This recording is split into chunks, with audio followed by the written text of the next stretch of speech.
As I was approaching the halftime of my life, God kept gnawing away at me and saying, you've got to do something to do some kingdom building. The house is too small for us, but we try to fix everybody here. We had a hard time like everybody, but we always be together. They struggle over the years to keep up with it. And then when both my parents became very ill, they could no longer fix it themselves. When we announced to them that they were the family, Martha said, oh, I've been praying for this. I've been hoping for this. I've been telling my family that God listens to us. Their hope was pretty much decimated, and that their house was in a wreck. You can see the pain, especially in Martha's face.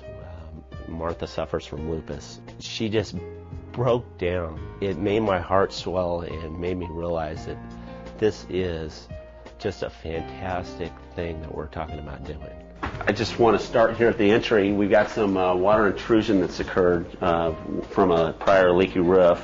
There's a lot of people living in this home. There's a total of 11 people, and it's about a 1,600-foot home altogether. Now, this bathroom is shared by all of 11 people. You've got a pedestal sink, a single toilet in the corner, and you may want to look up here. We've got some venting that's going to an actual open hole into the attic, which is a very dangerous fire condition for this family. Here we are at the front of the house. You can see this front porch structure not constructed up to a code standard, and so we have some concerns with in an earthquake that coming down.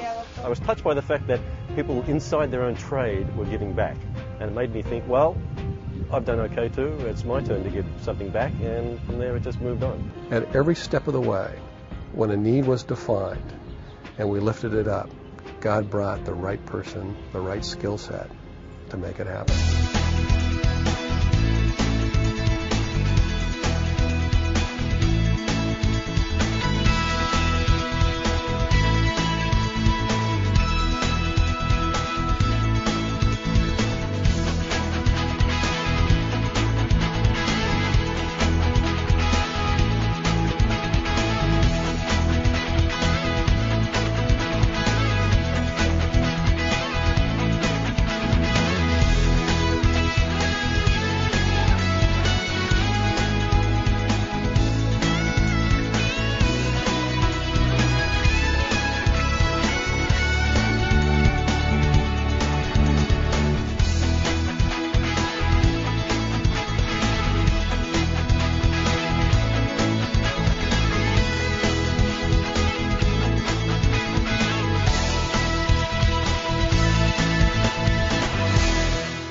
Seeing the bus arrive and what was probably 100, 150 volunteers standing in the driveway just cheering them on as they arrived.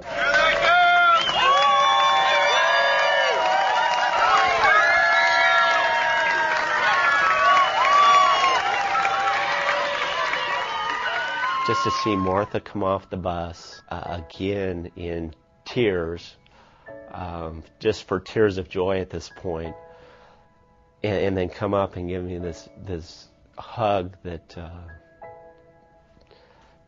just basically left me speechless at that point.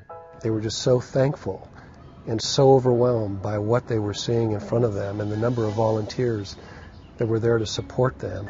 Arancibia family, we welcome you home. We have had over 50 corporate donors, and most importantly, we have had an amazing, a faithful, and the most provisional God that you can imagine. It has exceeded our wildest expectations of what we originally had intended to do for the family and for the house. If you were to add up all of the man and women hours, the volunteers, the material, everything that has been donated, add up to more than $150,000.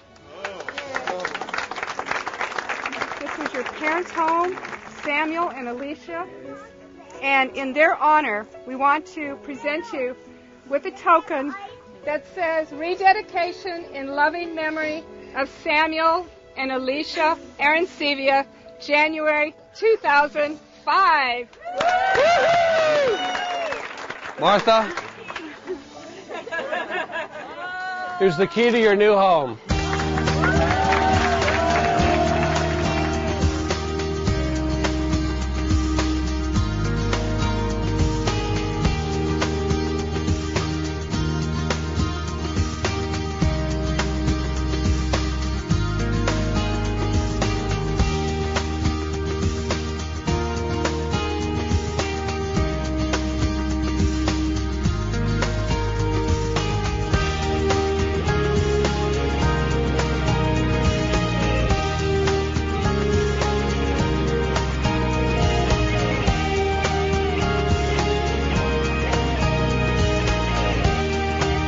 kitchen.